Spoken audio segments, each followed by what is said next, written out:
Olá, meus irmãos, bem-vindos a mais um encontro aqui da Segunda Igreja Presbiteriana de Uberlândia.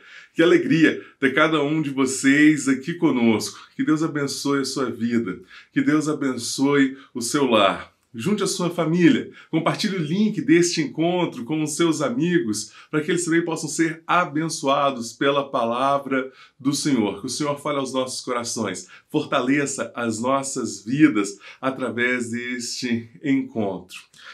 Mantendo um texto bíblico próximo a você, nós vamos ler o livro de Salmos. Salmo número 4, a partir do versículo 7. Salmo número 4, a partir do versículo 7, a palavra do Senhor, ela diz assim: mais alegria me puseste no coração do que a alegria deles, quando lhes há fartura de cereal e de vinho. Em paz me deito e logo pego no sono, porque, Senhor, só Tu me fazes repousar seguro. Mais alegria nós temos em nossos corações, em saber que a graça do Senhor nos alcançou, que as misericórdias do Senhor se renovam a cada dia, a cada manhã em nossas vidas, do que quando nós olhamos para aqueles que não conhecem ao Senhor. O Senhor é quem enche os nossos corações de alegria. O Senhor é quem fortalece as nossas vidas. O Senhor é quem nos sustenta. Por isso, mesmo em tempos de lutas e dificuldades, nós podemos dizer que no Senhor nós descansamos. Mais uma vez eu quero dizer que você possa ser fortalecido através deste encontro, em nome de Jesus. Vamos orar e agradecer ao Senhor por sua palavra, agradecer ao Senhor por tudo que Ele tem feito. Eu sei que muitos irmãos estão vivendo momentos de lutas, momentos de dificuldades, mas nós cremos que no Senhor, que fortalece as nossas vidas, que o Senhor tem nos sustentado, que o Senhor tem nos abençoado dia após dia. Vamos agradecer ao Senhor? Senhor, muito obrigado, Pai, porque nós temos a oportunidade de estarmos aqui mesmo através da tecnologia. Mas estamos aqui, ó Deus, para em família louvar ao Senhor, pedir para que o Senhor fortaleça, fale aos nossos corações, ó Deus. Renove as nossas vidas, a nossa disposição, a nossa alegria, as nossas forças, ó Pai. Em nome de Jesus, trabalhe em nossas vidas, Pai, neste encontro, ó Deus. Que o Espírito Santo do Senhor esteja trabalhando, ó Pai, em nossos corações. Em nome de Jesus. Amém. Glória a Deus. Vamos louvar ao Senhor?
Olá, família da Igreja Presbiteriana, da Segunda Igreja Presbiteriana de Uberlândia, da qual eu faço parte, com muita honra, com muita alegria. Nós queremos agradecer a Deus pela vida dessa igreja, pelos 59 anos de vida que ela faz agora nesse ano, e queremos trazer para você agora uma canção, umas canções através do nosso coral, o coral da Segunda Igreja Presbiteriana. Que você seja abençoado com essa canção, que essa canção fale ao seu coração e honre o nome do Senhor Jesus. Deus te abençoe.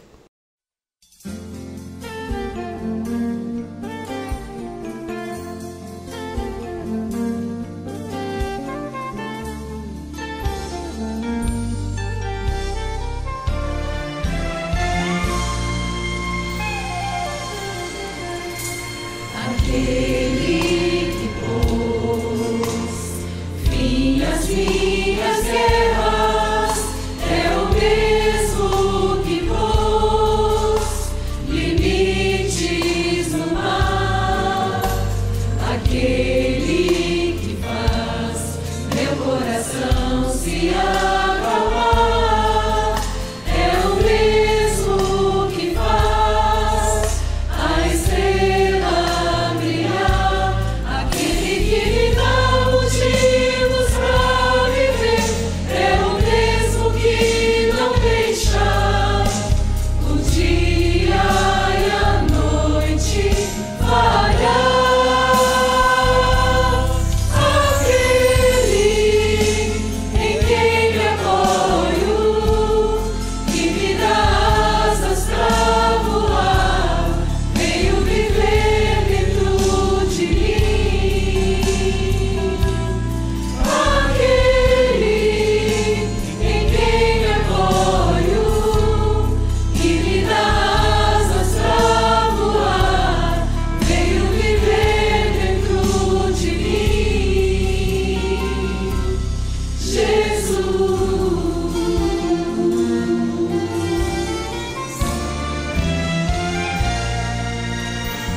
Aquele que pôs fim às minhas guerras é o mesmo que pôs limites no mar.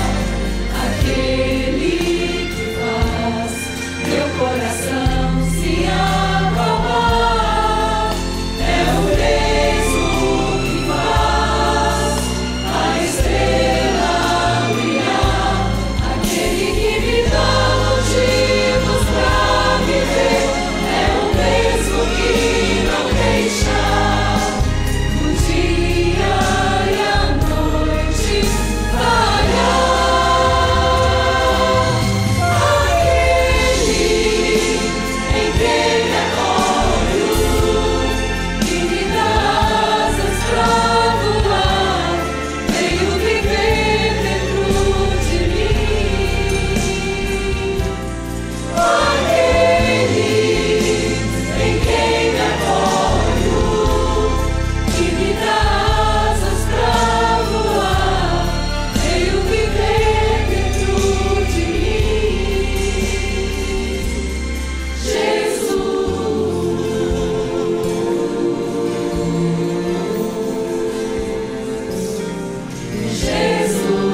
ao Senhor, né, meus irmãos? Que equipe de louvor maravilhosa. Muito obrigado a esses irmãos que estão trabalhando tanto neste tempo de pandemia. E que saudade de estar com cada um de vocês. Que saudade de estar aqui à frente e olhando para vocês.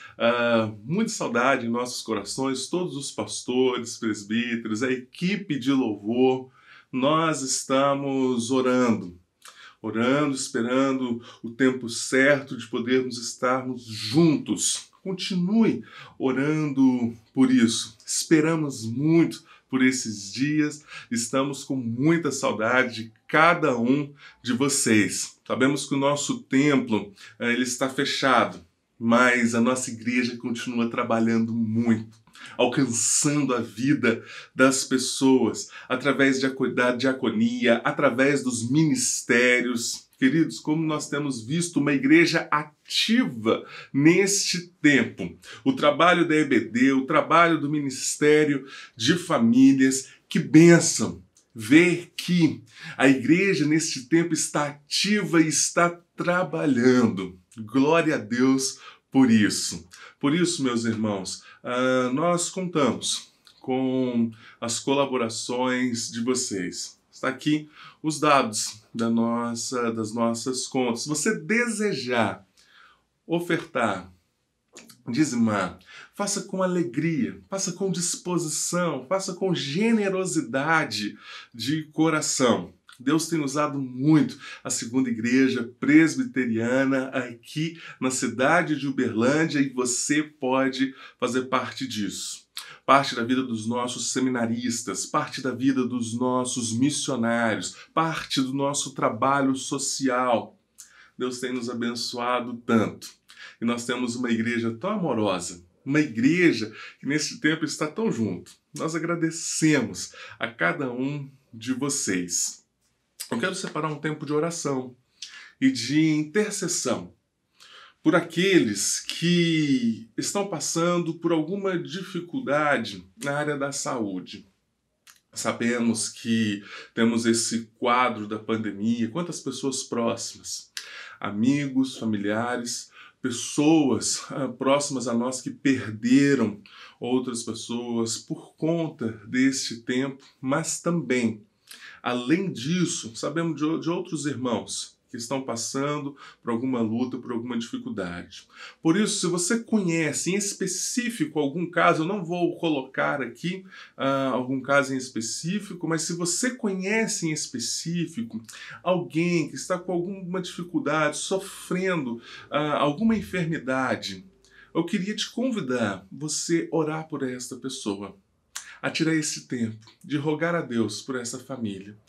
Você conhece alguma família que perdeu alguém, uma família que está enlutada nesse tempo tão difícil? Eu quero te convidar a orar por essa pessoa, por essa família neste tempo. A oração ela é poderosa, meus irmãos. Então por isso nós como igreja, mesmo não estando juntos, nós vamos neste momento todos orar uns pelos outros, lembrar daqueles que estão passando por algum momento de luta e dificuldade.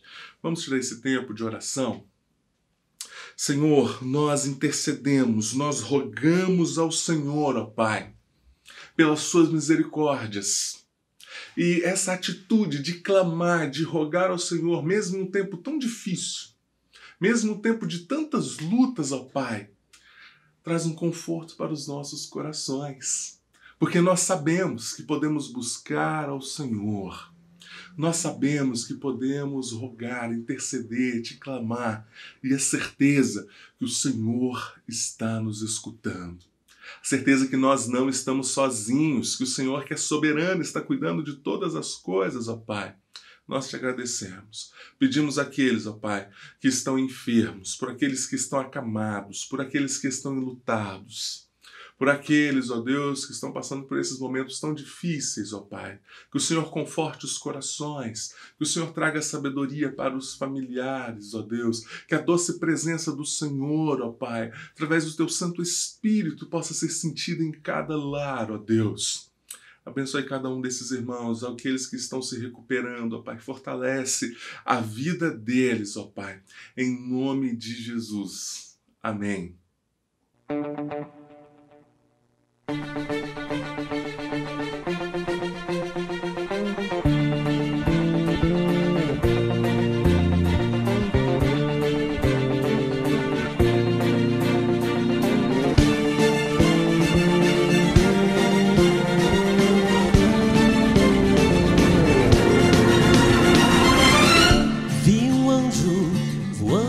Céu, levando o evangelho em suas mãos.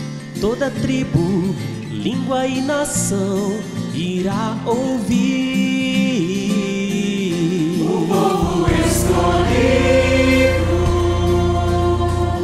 pegue sua voz, temei a Deus e dai-lhe glória, pois seu juízo chegou.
Que bom, temos o privilégio de separarmos este tempo para ouvirmos um pouco da palavra de Deus. Que o Senhor edifique a sua casa, que o Senhor edifique a sua família.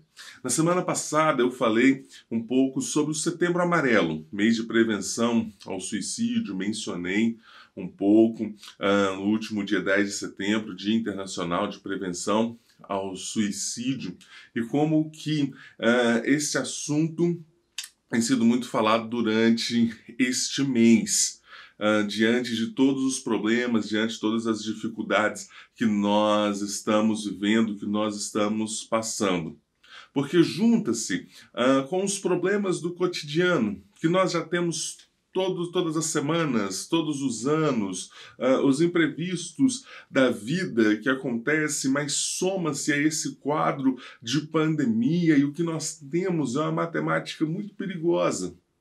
E o que nós estamos vendo é o crescimento, o aumento no índice de estresse, no índice de depressão, os problemas financeiros, as crises familiares, perdas, o sentimento de solidão diante deste isolamento.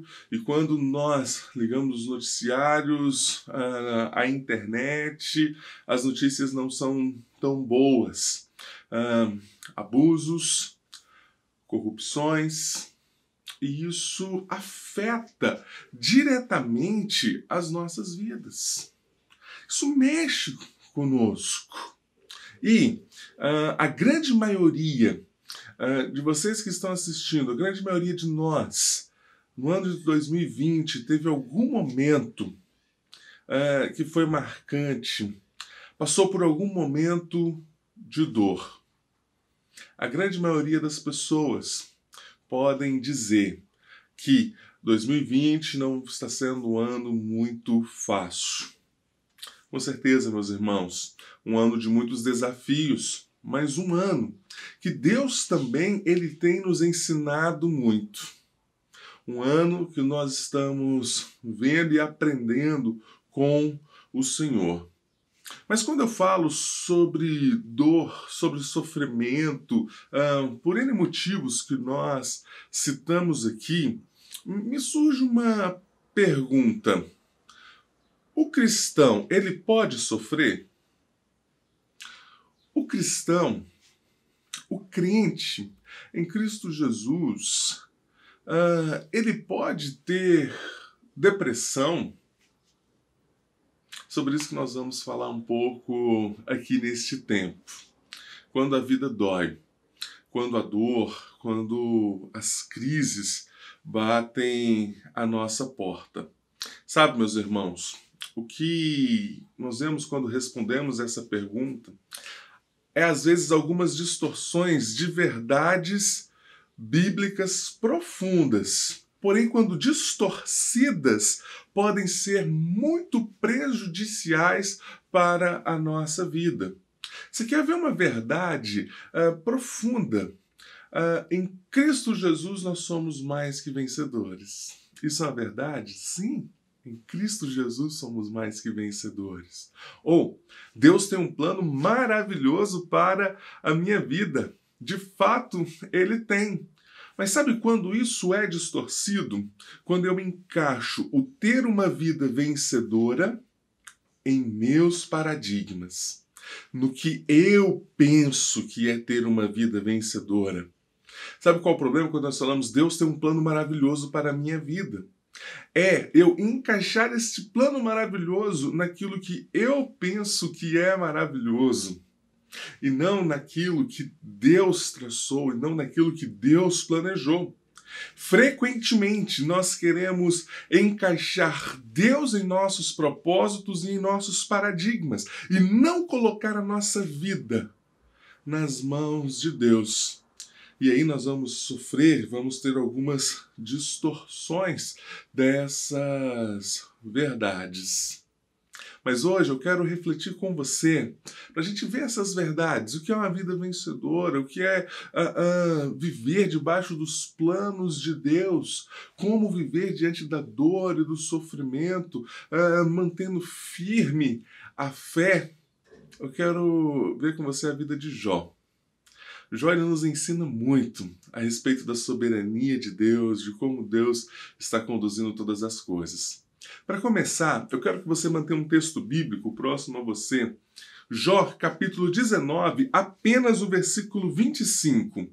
Jó, capítulo 19, apenas o versículo 25. A palavra do Senhor, ela diz: Eu sei que o meu Redentor vive e que no fim se levantará sobre a terra. E eu sei que o meu Redentor vive. Glória a Deus. Vamos orar? Senhor, muito obrigado, Pai, pela sua palavra. Que pela ação do teu Santo Espírito, o Senhor ilumine as nossas mentes. Fale aos nossos corações, ó Pai. Que possamos ser fortalecidos, edificados, ó Deus, em nome de Jesus. Amém. Jó começa no capítulo 1, no versículo 1, o narrador trazendo a identidade de Jó. E ele vai dizer: havia um homem na terra de Uz cujo nome era Jó, homem íntegro, reto, temente a Deus e que se desviava do mal. Esse era Jó. Essa era a identidade, essa era a característica principal. Por isso que o narrador começa o livro de Jó trazendo justamente essa identidade. Depois o narrador vai trazer algumas características secundárias, como por exemplo que Jó era um homem riquíssimo. Jó era um homem que tinha muitas propriedades, muitos funcionários, muitos animais. Que Jó tinha uma família muito bacana. Jó tinha 7 filhos, 3 filhas, e eles viviam muito bem, em harmonia, comendo junto, bebendo junto, festejando. De tempos em tempos, Jó chamava os seus filhos e Jó ensinava os seus filhos o temor do Senhor. Jó os santificava. Jó orava, intercedia pelos seus filhos. De tempo em tempo, Jó prestava sacrifício porque talvez os filhos tenham pecado contra Deus. Jó tinha uma vida muito bacana, uma vida muito legal, e um homem temente a Deus. Um homem reto, um homem que se desviava do mal. O que já é muito interessante, porque talvez, se num sistema como nós temos hoje, se fôssemos apresentar Jó, a primeira coisa que nós iríamos dizer a respeito do Jó é o que ele tem. E como é feliz a vida dele.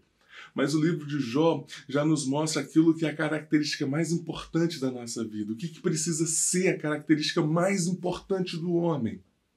O temor a Deus. E é por isso que o versículo 1 de Jó começa dizendo isso. Mas no capítulo 1, nós temos o que eu chamo do primeiro round da vida de Jó. Do primeiro round ali, quando Satanás tem um encontro com Deus. Deus olha para Satanás e diz: você viu o meu servo Jó, homem íntegro, reto, temente a Deus, que se desvia do mal? Satanás responde a Deus e diz: sabe, Deus, Jó é isso mesmo, mas sabe por quê? Porque ele tem tudo. Porque ele não precisa de nada. Porque o Senhor tem abençoado muito a vida dele. E é por causa disso que ele teme ao Senhor. Tira-lhe tudo. E ele vai blasfemar. Sabe o que é interessante? É como o próprio Deus apresenta Jó. O próprio Deus diz quem é Jó. Primeiro o texto começa dizendo, o narrador dizendo quem é Jó. Agora o próprio Deus, veja que título maravilhoso o próprio Deus dá para Jó. O meu servo Jó. Essa era a característica e a identidade de Jó. Deus, então, permite que Satanás toque em sua família e em seus bens. Permite. Veja bem, deixa eu abrir um parênteses aqui com você. Não é Satanás que está coordenando a situação. Não é Satanás que está à frente, mas é sempre Deus, que é um Deus poderoso, um Deus soberano, que está dirigindo e coordenando todas as coisas. Satanás, ele usa dessas ferramentas para tentar destruir os filhos de Deus. Mas Deus, por outro lado, está aperfeiçoando a vida dos seus filhos. E é isso que nós vamos ver em todo o livro de Jó, como Deus trabalhou o coração de Jó. Não existe nada, meu irmão, que atinja a sua vida que antes não tenha passado pelas mãos de Deus. Deus é um Deus poderoso, um Deus soberano e todas as coisas estão debaixo de suas mãos. Até Satanás. Como diz Lutero, Satanás, o Satanás de Deus. Porque até Satanás tem que se submeter à vontade de Deus. E sim, Deus, sendo um Deus poderoso, soberano, está direcionando todas as coisas. Satanás toca nos bens de Jó, nos filhos de Jó, em um único dia. Jó perde todos os seus bens. Jó é assaltado, Jó sofre por catástrofes naturais, Jó é atingido ali por homens fora da lei, Jó perde os seus filhos em um único dia. Sabe qual a reação de Jó? O que Satanás disse que ele ia fazer? Blasfemar. Mas não, de forma alguma. Jó, ele rasgou as suas vestes. Lá no final do capítulo 1 diz que Jó rasgou as suas vestes com um sinal de dor, de luto do que ele estava passando naquele momento. Jó raspou a sua cabeça como o cabelo e a barba, que eram a glória do homem no Antigo Testamento, como quem diz agora, não tenho mais nada. Jó se lança no chão com o seu peito no chão, com suas mãos no chão, com a sua testa no chão, e ele adora ao Senhor, e ele disse, nu saí do ventre da minha mãe, nu voltarei, o Senhor deu, o Senhor tomou, bendito seja o nome do Senhor. Jó, ele adorou ao Senhor, e o final do capítulo 1 termina dizendo que em tudo isso Jó não pecou. No segundo capítulo, nós temos o segundo round. Satanás e Deus em um encontro, e Deus olha a Satanás, viu meu servo Jó, homem íntegro, reto, temente a Deus, que se desvia do mal. Satanás está enfurecido porque ele é o único perdedor ali. Jó podia ter perdido os seus bens, mas quem foi envergonhado foi Satanás. Jó, ele olha, toca ele na saúde, e ele vai blasfemar. Deus permite, mas Deus diz para que Satanás preserve-lhe a vida. Jó perdeu a sua saúde. Jó ficou com seu corpo cheio de feridas, cheio de dores, ao ponto de se rastejar pelo chão, de raspar o seu corpo com uma pedra de barro. Tamanha dor do que ele estava passando. Então vem a sua mulher, pessoa que passou com ele boa parte da vida, e diz, Jó, você vai manter a sua integridade?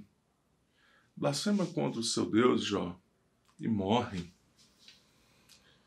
Jó, ele responde à sua mulher e diz, mulher, recebemos todas as bênçãos de Deus.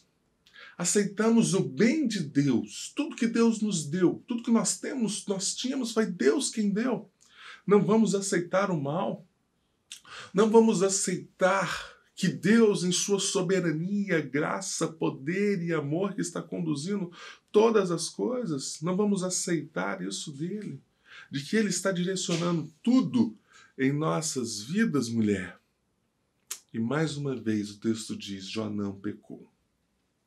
Sabe, meus irmãos, Satanás não está interessado se você é rico, se você é pobre, se você tem saúde, se você não tem. Ele vai usar algumas ferramentas para roubar o seu testemunho.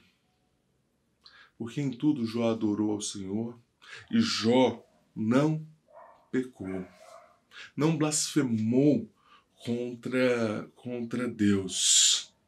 Satanás vai fazer de tudo para roubar o seu testemunho.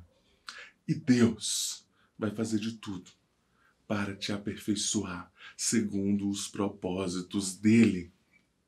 Porque é ele quem tem um propósito para todas as coisas. Satanás só quer destruir, mas Deus é um Deus que tem propósitos. Propósito em meio à dor, em meio ao sofrimento. Sim, Deus tem um propósito para a sua vida, como tinha para a vida de Jó. Continuação do capítulo 2 é que Jó tem um encontro com seus amigos. Seus amigos sofrem juntamente com Jó, e aí nós temos o capítulo 3, um dos capítulos mais difíceis da Bíblia, onde Jó expõe a sua depressão, onde Jó expõe toda a sua aflição, onde Jó escancara a sua vida, escancara o seu coração e demonstra toda a sua dor, toda a sua angústia, devido à situação do que ele estava passando. E olha, o versículo 1 começa. Depois disso, Jó abriu a boca e amaldiçoou o dia do seu nascimento. Até o versículo 10, Jó lamenta o dia do seu nascimento. Até o versículo 19 do capítulo 3, Jó deseja que tivesse morrido ao nascer. E até o capítulo 26, no capítulo 19, do capítulo 3, Jó quer agora morrer. Entenda algo. Jó não está desejando ou pretendendo suicídio. Isso precisa ficar muito claro.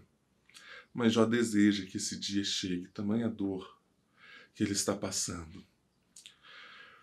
Jó, ele não está sofrendo só por causa das suas perdas, da sua enfermidade. Mais ainda, Jó está sofrendo por causa do silêncio de Deus, do silêncio do seu amigo, com quem ele anda. O livro de Jó diz que os céus se tornaram como metal. Jó sente que está distante de Deus. Isso é o motivo da sua maior dor. O que mais causa aflição é ele andar com Deus e Deus não chegar para ele e dizer: olha, Jó, sabe por que tudo isso está acontecendo? Porque eu tenho um propósito, vai acontecer isso. E Deus não faz assim com as nossas vidas. Porque Deus está ensinando a vida de Jó. Porque Deus está direcionando, porque Deus ele tem um propósito para todas as coisas. Sabe o que Jó nos ensina? Que homens de Deus, homens piedosos, podem sofrer. Homens de Deus, homens piedosos, podem passar por depressão, por momentos difíceis. Não só Jó, mas na história nós temos outros homens, como por exemplo Charles Spurgeon. Spurgeon, em muitos dos seus relatos e um livro sobre a depressão de Spurgeon, vários autores e o próprio Spurgeon relata várias vezes a sua aflição, a sua depressão, que Spurgeon disse que começou aos 24 anos. E veja o que o Spurgeon ele diz: meu ânimo estava tão abatido que eu poderia chorar durante toda uma hora, como uma criança, e ainda assim não saberia por que chorava. Poderia chorar por toda uma hora, de tamanha tristeza, angústia, sem ao menos saber o motivo dessa tristeza. Isso já aconteceu com você? De uma tristeza profunda bater em seu coração e você se perguntar: por quê? Por que eu estou sofrendo? Aparentemente sem nenhum motivo. Spurgeon ele diz que isso acontecia com mais frequência quando ele ia passar por uma grande mudança de vida, ou como quando Deus iria fazer uma grande bênção, ia trazer uma grande bênção para a sua vida. Ele passava por esses momentos, momento de tristeza profunda, momento de angústia. Jó, Spurgeon e tantos outros homens de Deus nos ensinam que existem momentos da vida escuros demais. Momentos que quase não nos permitem ver a luz. Jó, Spurgeon e outros homens piedosos nos ensinam que às vezes somos atingidos por lutas, por dores tão profundas que quase nos tiram a esperança.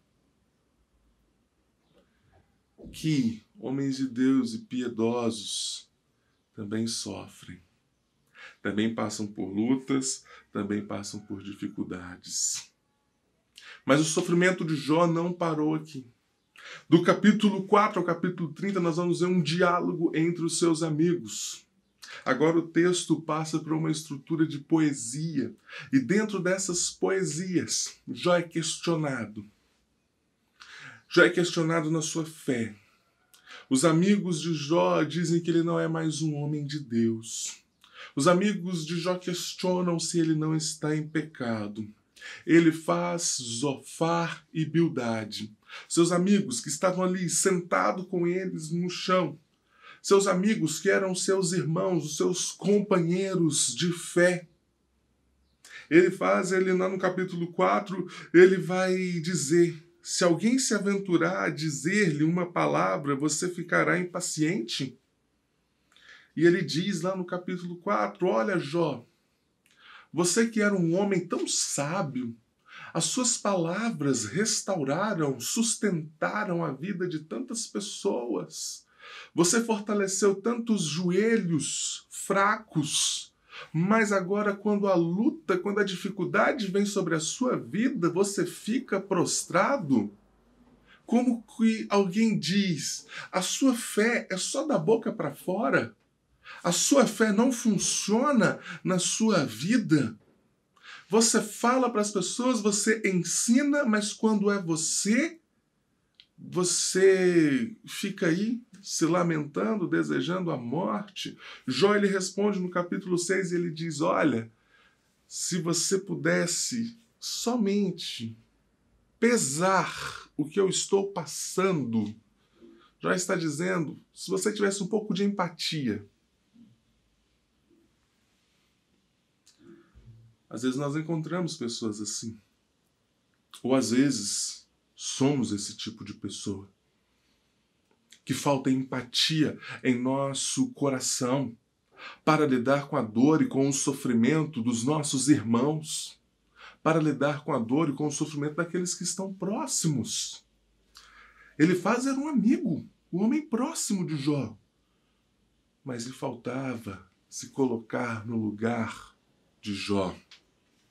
Zofar lá no capítulo 11 diz para Jó, ficarão sem resposta todas essas palavras? Irá confirmar-se o que esse tagarela diz?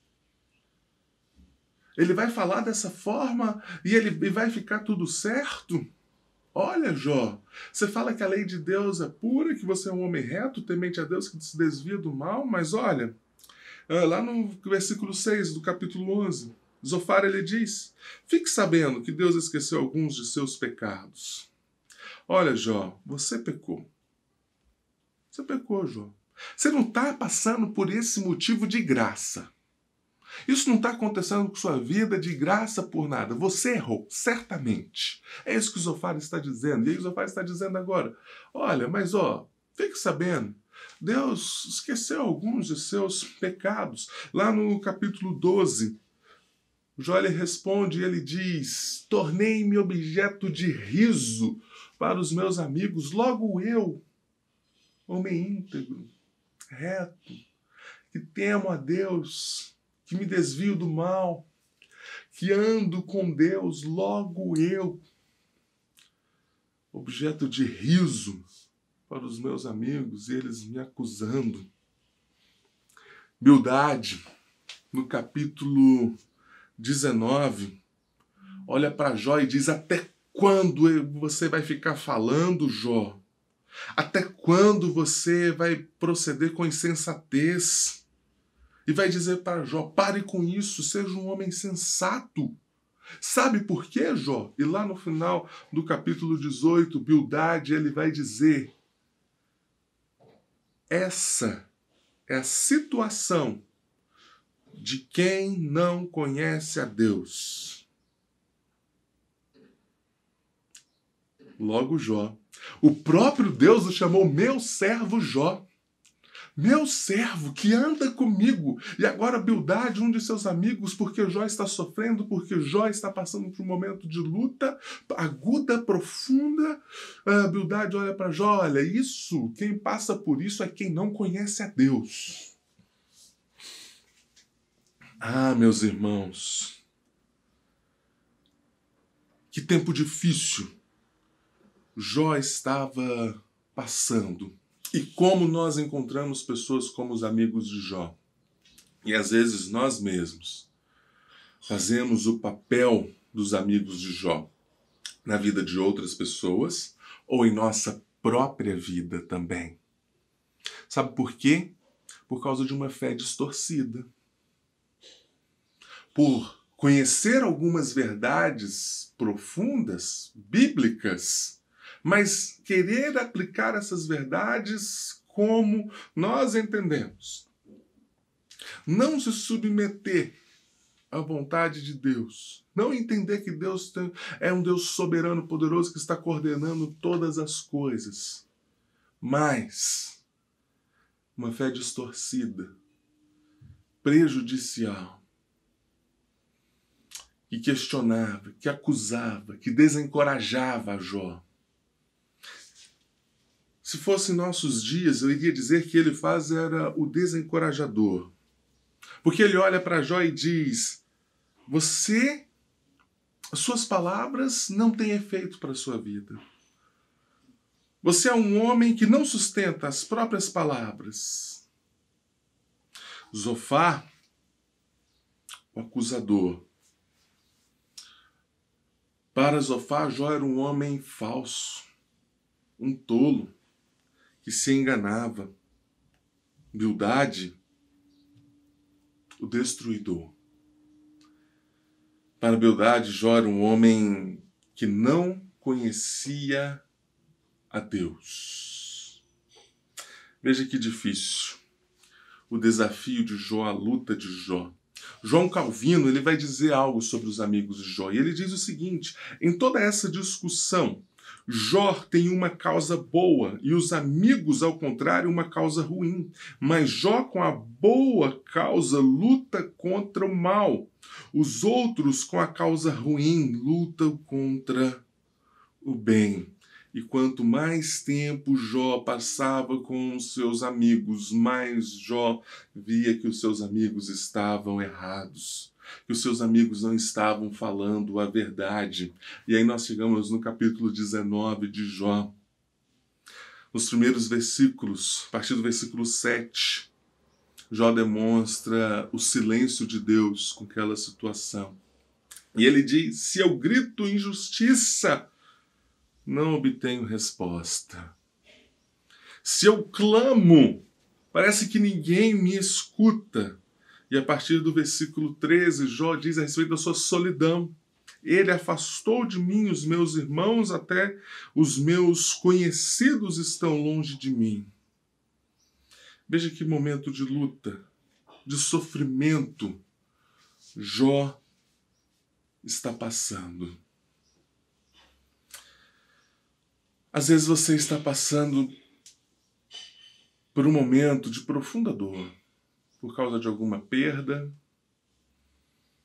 por causa da depressão, da ansiedade, da crise financeira, da crise familiar. Jó foi atingido em todas essas áreas. E Jó nos ensina que nós temos um Deus poderoso, um Deus soberano, um Deus que tem propósito, um Deus que está cuidando das nossas vidas. Por isso, meu irmão, quando a vida dói, quando a dor bate à porta das nossas vidas, eu quero que você saiba de 3 coisas fundamentais que eu aprendo com a vida de Jó. Preste atenção.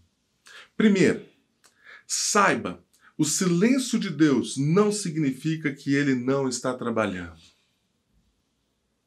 O silêncio de Deus não significa que Ele não está no controle.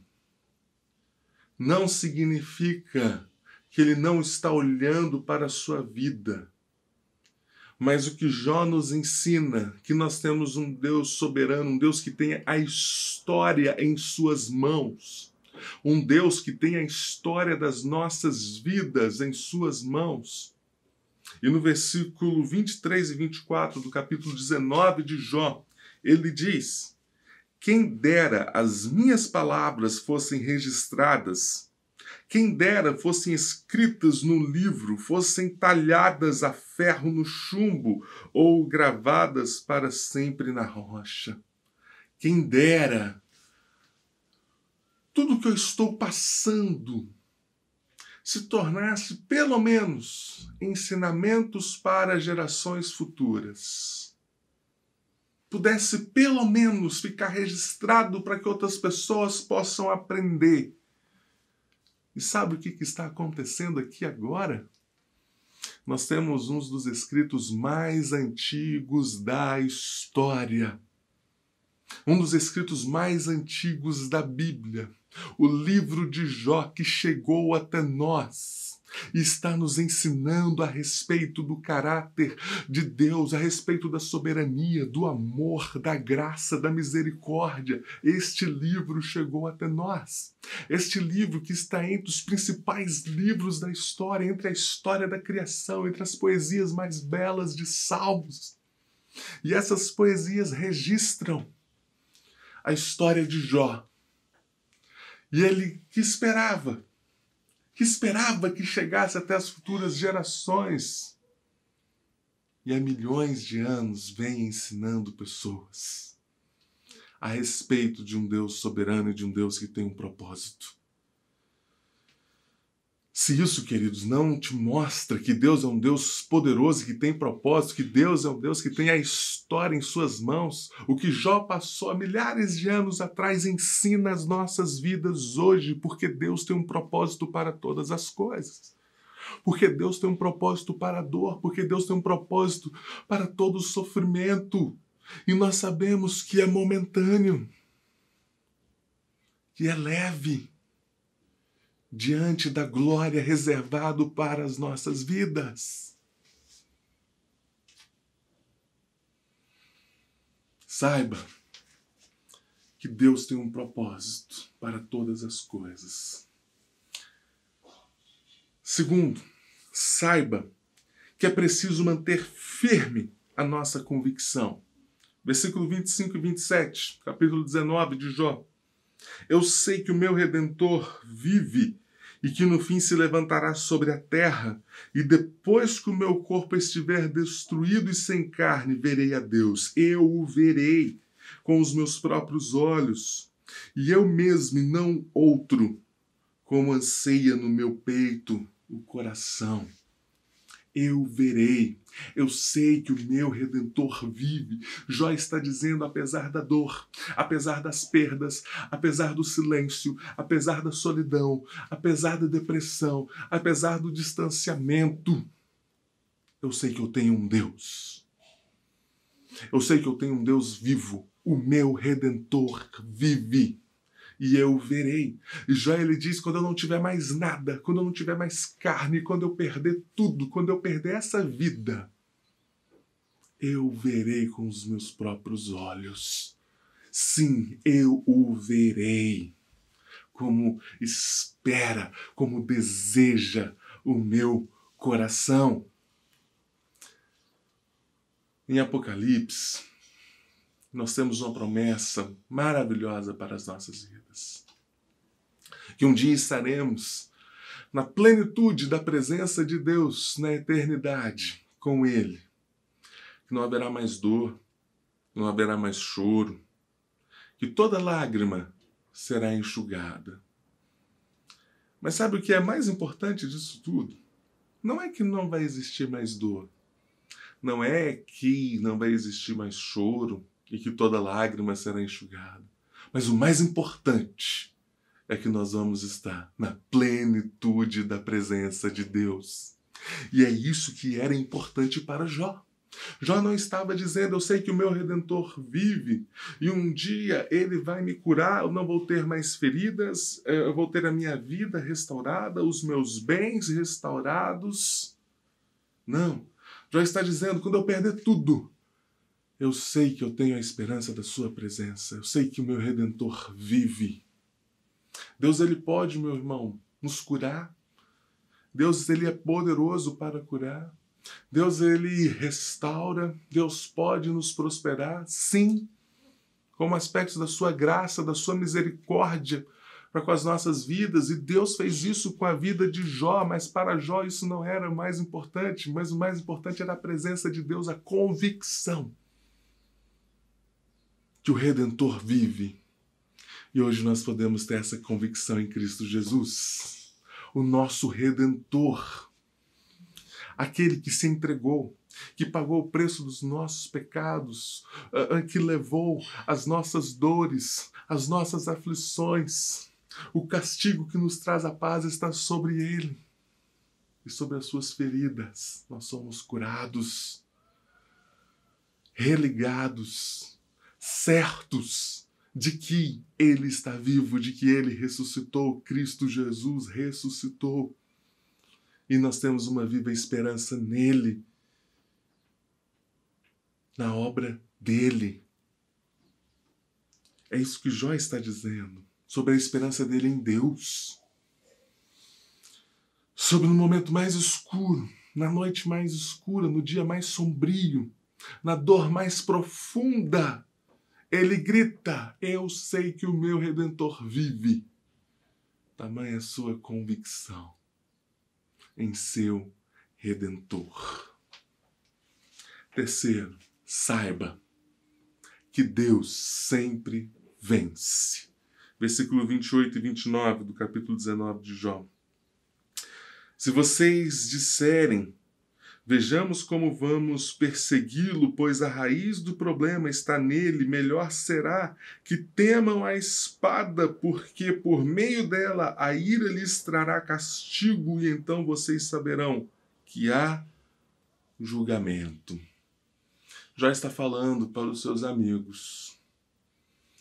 Jó está falando para os desencorajadores, para os acusadores. Jó fala hoje para os mentirosos, para os enganadores, para aqueles que são usados como instrumentos de Satanás para destruir a nossa vida. E ele está dizendo: olha, vocês estão julgando, mas saiba, Deus julgará a vida de vocês. Deus, ele vence. Não é a palavra de vocês. Não são as verdades deste mundo. Não são as verdades deste sistema. Mas Deus, ele sempre vence. Deus, ele sempre vence. Diante da dor, do sofrimento, quando a vida dói, saiba, meu irmão, o silêncio de Deus não significa que ele não está trabalhando. Tenha em seu coração uma forte convicção e saiba que Deus sempre vence. Que Deus sempre está à frente. Que Deus é um Deus poderoso. Eu aprendo algumas coisas com Jó. E quero deixar 2 lições importantes para terminar. Não há nada como a esperança na verdade para clarear o caminho e manter você firme. Não há nada como a esperança na verdade. A viva esperança em Cristo Jesus, a luz que alcança as nossas vidas, a luz que ilumina os nossos caminhos. Não há nada como a esperança nele, a viva esperança. Segundo, não há nada como a falta de segurança para atormentá-lo e fazer você temer. Não há nada como a falta de segurança, a falta dessa esperança, de saber para onde você está indo, de saber por quais caminhos você está caminhando. E quantas pessoas não sabem? Não têm esperança. Vivem uma vida de escuridão, sem saber sequer, sem ter sequer a esperança que existe uma direção, que existe um caminho. Mas em seus corações, somente a escuridão, a solidão e a dor. Billy Graham, ele conta uma história muito legal. Ele diz que certa vez Albert Einstein pegou um trem. O fiscal chegou perto de Dr. Einstein e pediu o bilhete. Einstein procurou o seu bilhete em seus bolsos e não encontrou. O fiscal chegou pertinho e falou: eu te conheço. Você não é o Dr. Einstein? E ele disse: sim, eu sou. Não, tudo bem. Eu sei quem você é. Não precisa me mostrar o bilhete. E foi até o final do trem e voltou. Quando ele voltou, Einstein ainda estava abaixado, olhando debaixo dos bancos, procurando em seus bolsos o bilhete. E o moço já chega para Einstein e diz: doutor, não precisa mostrar o bilhete. Einstein olha e diz: rapaz, não é questão de você saber quem eu sou. A questão é que sem aquele bilhete eu não sei para onde eu estou indo. Sabe, meus irmãos, quantas pessoas estão no trem da vida e não sabem para onde estão indo?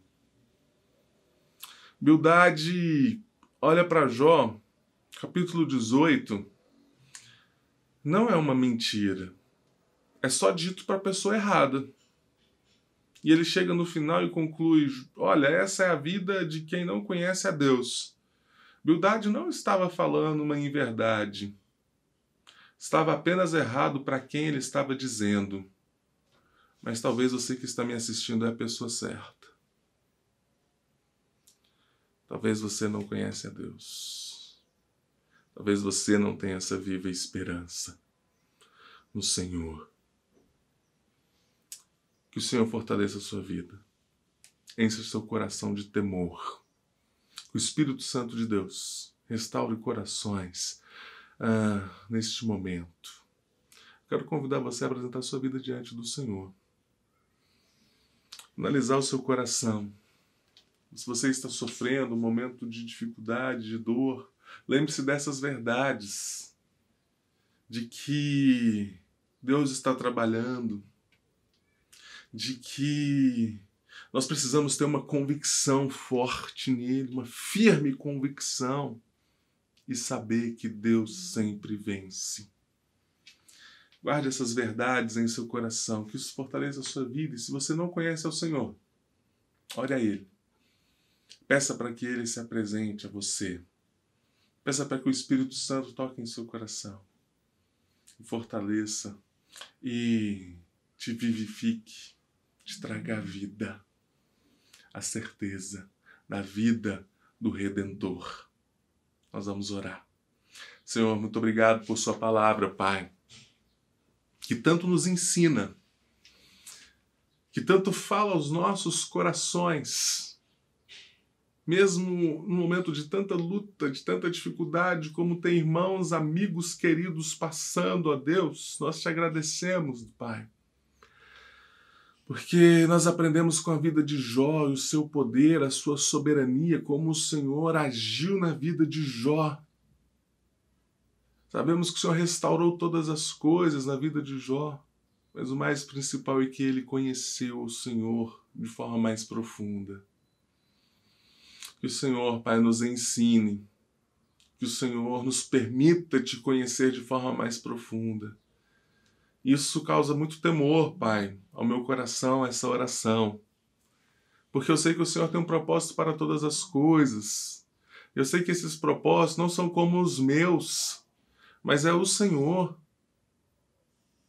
É o Senhor, Pai, que está coordenando e direcionando todas as coisas, ó Deus. Nós te agradecemos por isso, Pai. Para aqueles que não te conhecem, ó Deus, que o seu Santo Espírito trabalhe nesses corações com a graça e com a misericórdia que vem do Senhor e fortaleça a vida deles. Para aqueles que te conhecem, ó Pai, continue a fortalecer os corações, restaurar, ó Deus, curar, ó Pai. Em nome de Jesus, ó Deus, que a doce presença do Senhor possa ser sentida por esses irmãos, em nome de Jesus. Amém. Com o amor de Deus, o nosso Pai, que a graça do Senhor e nosso Salvador, Jesus Cristo, as ternas consolações do teu Santo Espírito, esteja em cada lar, em nome de Jesus. Amém. Uma boa semana, que Deus te abençoe. Continue orando pela vida do pastor Honório. Ele está em um tempo de férias, em breve estará conosco novamente, está em um tempo de descanso com a sua família. Ore pela família dele, ore pelo nosso pastor Honório, que ele possa retornar em segurança de suas férias, que ele possa ter um tempo também de descanso. Próxima quarta-feira nós temos um encontro aqui, o nosso estudo bíblico, momento precioso para a nossa igreja. tarde, toda sexta-feira, pela plataforma do Zoom, o Orando em Família. Fique atento às nossas redes sociais e participe das nossas atividades. Que Deus te abençoe. Uma ótima semana.